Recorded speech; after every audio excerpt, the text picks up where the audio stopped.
समझ लीजिए कि डायबिटीज क्या है, तो फिर आपको बहुत अच्छे से समझ में आएगा कि क्या चलेगा क्या नहीं चलेगा। डायबिटीज माने क्या, किस रोग को डायबिटीज कहते हैं।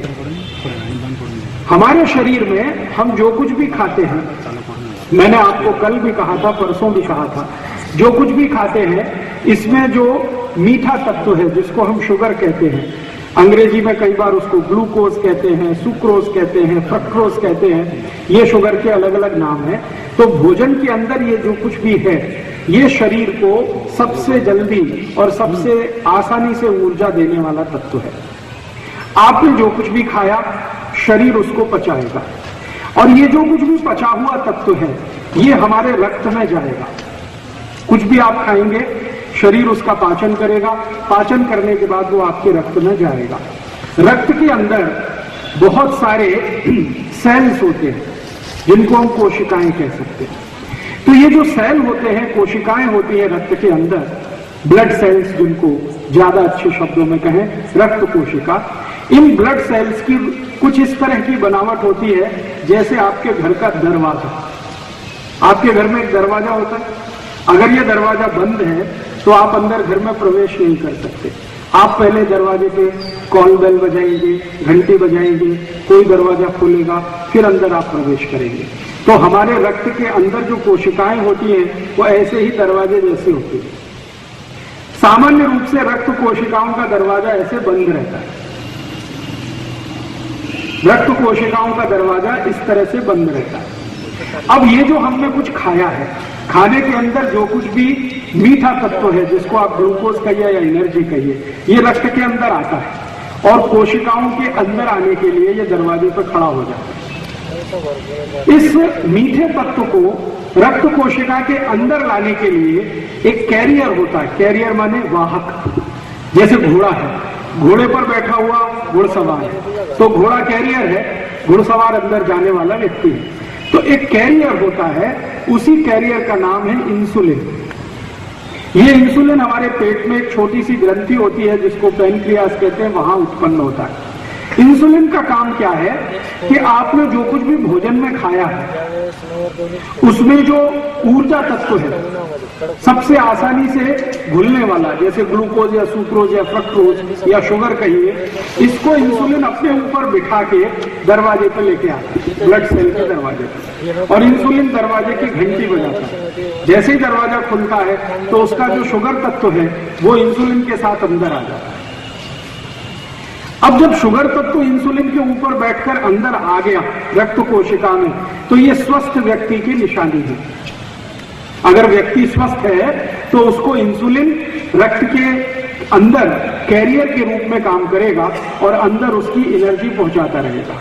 अगर किसी को डायबिटीज है तो क्या होता है, जिसको डायबिटीज है उसका जो इंसुलिन है वो अपने ऊपर सुक्रोज या ग्लूकोज या फ्रक्टोज को लेकर दरवाजे तक तो आता है लेकिन घंटी नहीं बजाता, कॉल बेल नहीं बजाता, आता है फिर वापस चला जाता, आता है फिर वापस चला जाता। तो ऐसी स्थिति में क्या होता है कि इंसुलिन के ऊपर बैठा हुआ जो ग्लूकोज है, सुक्रोज है, फ्रक्टोज है या शुगर है, वो ब्लड में ही घूमता रहता है, रक्त में ही घूमता रहता है, अंदर नहीं जाता रक्त कोशिकाओं में। तो आप जब भी रक्त का परीक्षण कराते हैं तो उसमें शुगर निकल आती है, क्योंकि वो शुगर इंसुलिन के ऊपर बैठी तो हुई है लेकिन वो अंदर नहीं जा रही है कोशिकाओं में, और इसी स्थिति को डायबिटीज कहते हैं।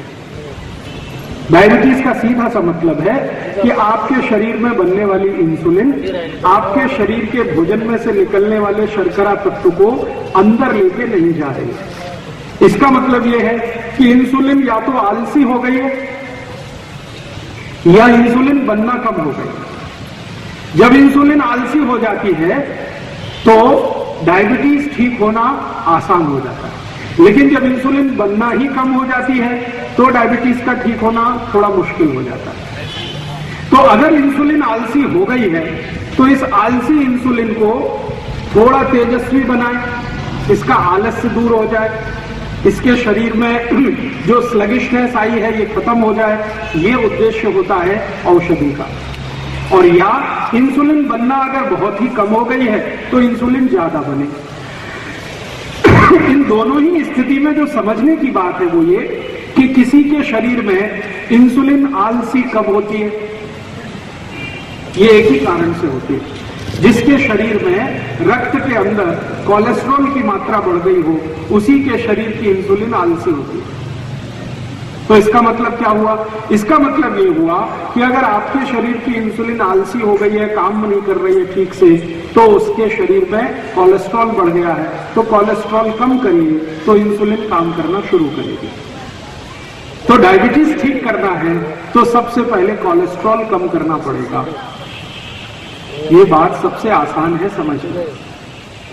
तो इसलिए डायबिटीज के मरीज को कोलेस्ट्रॉल की चिंता ज्यादा करनी चाहिए बनिस्बत की शुगर की।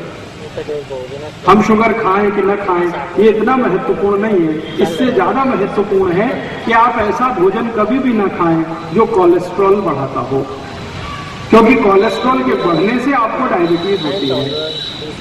इंसुलिन उससे आलसी हो जाती है, काम करने लायक नहीं रहती है।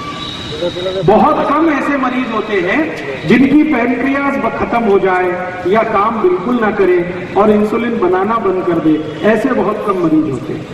अगर 1 लाख मरीजों को हम देखेंगे तो उसमें से 8 या 10 मरीज ही ऐसे मिलेंगे जिनकी पैनक्रियाज बिल्कुल काम नहीं कर रही है या इंसुलिन बन नहीं रही है। लेकिन ज्यादा मरीज ऐसे मिलते हैं जिनके इंसुलिन तो बन रही है लेकिन वो एक्टिव नहीं है, आलसी हो गई है, काम करने में उसको तत्परता नहीं है, तेजस्विता नहीं है। तो आप उसको थोड़ा तेज बनाइए, एक्टिवेट कर दीजिए और उसका सबसे सरल उपाय है कि आपके शरीर में कोलेस्ट्रॉल थोड़ा कम कर दीजिए।